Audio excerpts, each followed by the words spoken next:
I'm expecting normal comp, but double Odin on defense. Here, and whether or not somebody will be behind it. That's all you want. You want it to create that pressure. You get the Odin purchase out of nature, and he just keeps going. The ping's coming through, but that one too far away. Another Odin's everywhere! Double Odin for the crossfire!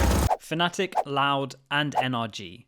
All three of these teams lost a map due to being heavy anti-stratted during their qualification game to Masters Madrid. In this video, we're going to look at what happened.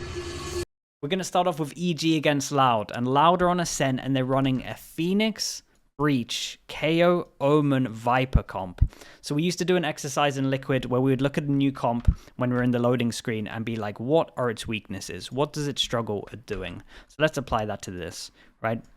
Can't get through the choke points because we have no movement ability. That's something that's really big. I'm going to include this because Odin can spam this, so it's hard to get through this. And also, we have no hard reclear, right? I'm looking at these initiators, and they don't have a drone or like a recon to push you off of an area. So that means that playing these areas, right, especially these three, become more of a thing, right? There's no recon to scan you off from right side of A, middle, or a drone to clear you off of B main. So playing like these kind of areas becomes a lot stronger.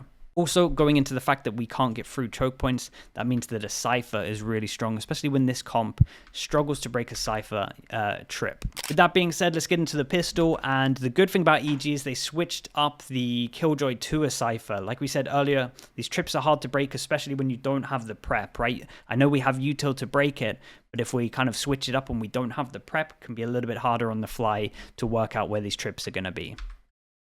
Also on pistol, we are abusing the fact that we're over towards middle, one of the positions that I said you normally can't, well, you can play, but it doesn't feel as comfortable as when you're playing against a no recon or no hard clear initiator. I like this from Jorgamode, thinks he hasn't been spotted, pops his dash, calls his teammate to come go aggro and short to trade him, and then the remaining Loud players react by running into B, and there's just a strong crossfire here. So really, really nice from EG, love how they played this one. Then we're going to go into the big buy, and this was something that I was calling for on the stream. Double Odin. We get a double Odin. Again, this comp can't go through the choke points, so a double Odin that gets to spam all those choke points I highlighted earlier is super strong, especially over towards short. It's a little bit underrated, actually, how good the Odin is. There's like 3 good angles. So this is an EG classic in terms of them going aggro. They think there's only one Odin, right? So they go into this as a flash, then you have a recon on top, and then when they think there's only one Odin and it's on short, they're like, okay, sure, let's react into B, and there's another Odin here as well. So, yeah. Even Derek's laughing on his screen as well, so lovely addition on that one. I also like the fact that the camera can spot in and you're kind of just punishing over towards B, so anytime they get close, camera can tag and it's an extra chance to get a kill. Then we're on round 9, and I just wanted to highlight more just the fact of how good the Odins are. We're still using the double Odins. We've got an op out again because it's hard to actually be pushed off of any of these angles with no drone. And we have some nice kill trips, and this is an angle that I'm talking about, right? This is an extra angle that you don't really think about. You can spam through both of these walls. It's very hard to get the actual kill on that guy. Also, you can go back further, and you can spam through like this wall or over towards A-main as well. So you can see the op again. We've got to flash the op off. We get to see the Odin over towards short. And it just shows how hard it is for Loud to actually get any of these kills, to actually get through these choke points. What are you going to do? We've pretty much seen everything I was talking about, and now it's just time for the right side of A, and we managed to get the op over towards here. Can't really be pushed off. And there's another thing as well is shorties, right? They have nothing to actually clear close to push you off, so shorties, judges, etc. are really strong against this as well. They switch places. We use higher as well in terms of Superman getting over towards here, and yeah, it's just really, really cool, really well played from them, and I just love the fact that they used every weakness, every single bit weakness this comp has, they managed to squeeze it into one map. Yeah, very impressive. Normally Loud are good for 7 rounds on their attack, and they only got 3 here. We're then going to move over towards Kickoff against Fnatic. Now, Fnatic won both pistols in this. It's a good map for them. They won both pistols, and the only thing they changed up was the fact that they have an Omen now instead of an Astra, but they still kind of played exactly the same, to be honest. In terms of what I think their weaknesses are of this comp is something that I've been talking about for a long time, like a year now if you watch my streams, is the fact that they have no flashes, right? They got no flashes, got no heal in terms of when you're having a Sky. So you need to make sure you punish over towards A, right? If you can get early A control, they normally can't get out of A main. Their way of actually getting out of A main is they have this Viper wall, they pop up the Viper wall, they get into this little square, and then they retake rubble control, and then they can push forward. But it's like, when the wall goes up, you're given info that they're coming back to take A, and you can punish them here with an Odin, right? You can punish them as soon as the wall goes up, you can spam, or you can have some Viper util, same thing. Maybe the wall's about to go down and you can pop up your own wall, and then they never actually have vision. So I felt like Fnatic had a free time for literally just a whole year playing this comp, and I'm happy now teams are starting to work out how to play against it. Big thing I want to highlight here is the Odin, especially with the amount of chip damage it does, right? We got no heal, we got no Sky, so the chip damage is deadly. We see chip damage here, we see a little bit more over towards, I think it's Boaster as well in a sec, and the chip damage is just great for these retakes, and we haven't even seen anyone. We've got 9 HP, 42 HP. They're also playing very heavy over towards A, which is just what they do a lot of the time, and we see some C retakes. So let's go into their C retake. We have Boaster here. He has a one-way as well. And the thing that I love, just highlighting Tamazi, is he picks up his smoke all the time. He's picking up his smoke. He's kind of using his smoke here over towards A when they come A. And he's picking up his smoke for the rotate. And we're just seeing a molly from him now go over towards the doorway. And you're going to see a smoke as well. That means that he stops the one way, and then they can just spam back once they're seeing him spam. And the good thing about this smoke as well is it also like blocks off vision here, so you can kind of just pinch into the site. You can clear this part of the site first, and then you can go clear back a site, and you don't have to worry about the crossfires. It's just really smart. It works a little bit better when the Omen's alive, and you can have a smoke in this choke point as well. But yeah, just really impressed with their C retakes. I thought their C retakes are some of the best we've seen. Then we go over towards round 4. So we've punished them a little bit over towards A in terms of the chip damage, and now we're gonna, the most important round, we're gonna go show like a lot of what we have planned for this one, and they want to go aggro over towards A. They want to show them that they can't get A. We've got the Odin again, but just look how much util there is. You want to look up towards up here as well. They have a smoke that blocks the normal fade eye that goes in. We've got a spam from door. From tree area, we go close. We have a boombot that says if anyone's close at all, and yeah, we just so many people here, and they get so scared of it. They actually never go back A after this round, right? They never do an early A after this round, and it's like what I said as well. We have our own wall here, so when they want to drop the wall and take vision, you can pop the wall up early, and you can just spam them like we just saw. So it's a similar thing. Like the good thing about this wall is if they come in early, right, you can just pop it up and then they run into a crossfire, or you can just spam them back, and these kind of guys out on rubble are just isolated.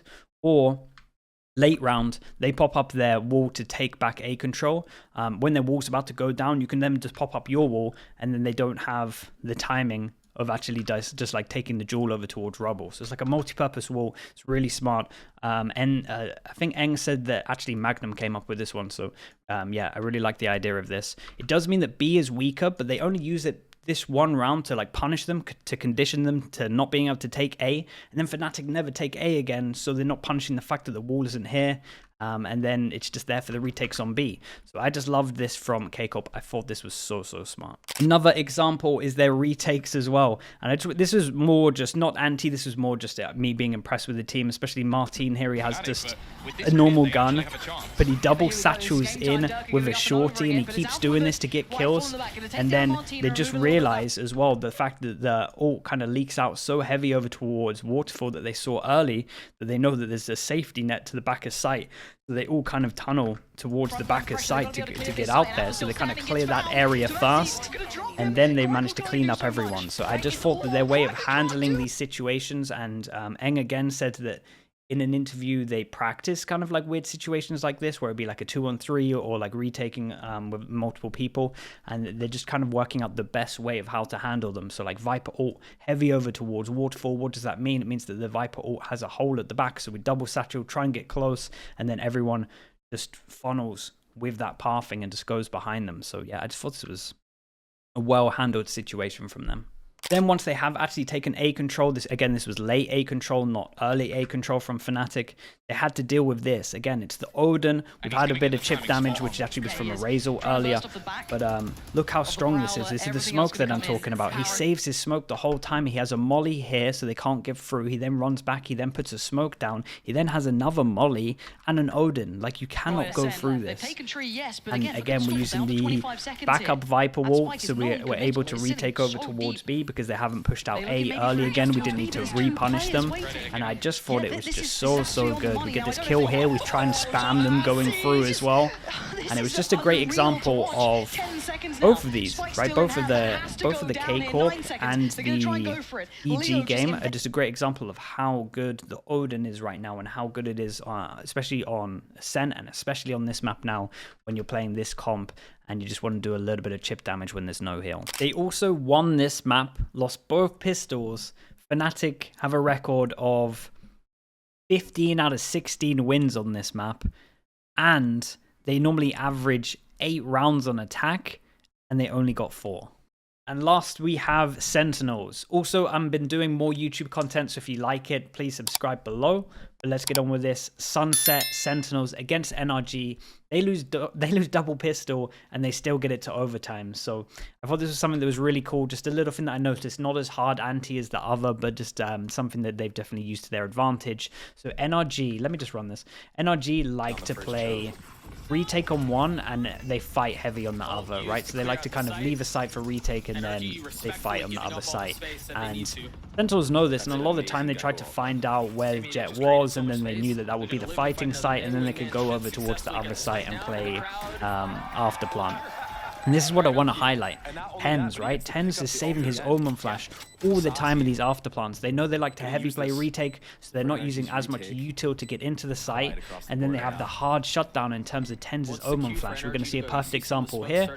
They decide to go in, Omen Flash goes in, and reactionally, TenZ does his Omen Flash and then repositions. And then NRG have to save. Literally the next round, same thing. We do have ults in both of these. We got to remember that one. But this time, Marv's fighting on his own. He gets hit by the knife. He's kind of a little bit committed. And yeah, gets taken down. And similar thing. I'm just going to leave this square over the whole time on TenZ. He has his Omen Flash. But once they try and retake, you can just Omen Flash. We have a one-way here as well that stops it. We've got a lot of util that can just actually just stop them from going out. So even though he doesn't use his Omen Flash here, he still has it if he needs it, if they try to retake. Yet another example. The square's still here. We've got a plant down, and TenZ. Omen Flash. We see a flank coming in. We have the Trip here. Trip gets hit. TenZ is in a good position. Flash goes out from Marved. And look what instantly happens back. There's another Omen Flash that they've eaten. And it just stops the initial hit. The util's now not there. And then obviously Zelsis has an additional flash to give them the advantage. It's just every single time in these afterplants over towards A, they would save the Omen Flash. And they just had more util to bleed out. Last one on this, same example, same thing. TenZ, square's still here, of course. Omen Flash, and they're going close. Util starts coming in, and another well-timed Omen Flash. So as much as he was fragging, very, very heavy in this. I think he ended on 30 in the end. Also, just this keeping hold of his util was everything, and I love that. I do also want to shout out NRG. I thought this was really cool in the next round. So a lot of the times we have been knifing over towards A, and Demon 1 purposely gets hit by this, and we're all kind of thinking like, why has he done that? But he's thrown his op over towards Marved, so they think that they're playing retake on A, right? And Demon 1 has the op, but actually knife hits him. The call comes in. You can look at the minimap in a second. Call comes in. Just be like, well, guys, let's go back to A. We know what to do. We still have TenZ's Omen Flash. We're probably going to win the afterplant. But actually, they're just not expecting Marved with the op here. So I just thought that was a cool addition from NRG. Just a little change up that they were doing midway through. Either way, really, really sick game. Loved what we saw from Sentinels. Their defense is very, very strong, but I thought this was a cool addition. Them looking into NRG, seeing that they like to play one-side retake, finding it, and just not using as much util as you normally would to enter a site.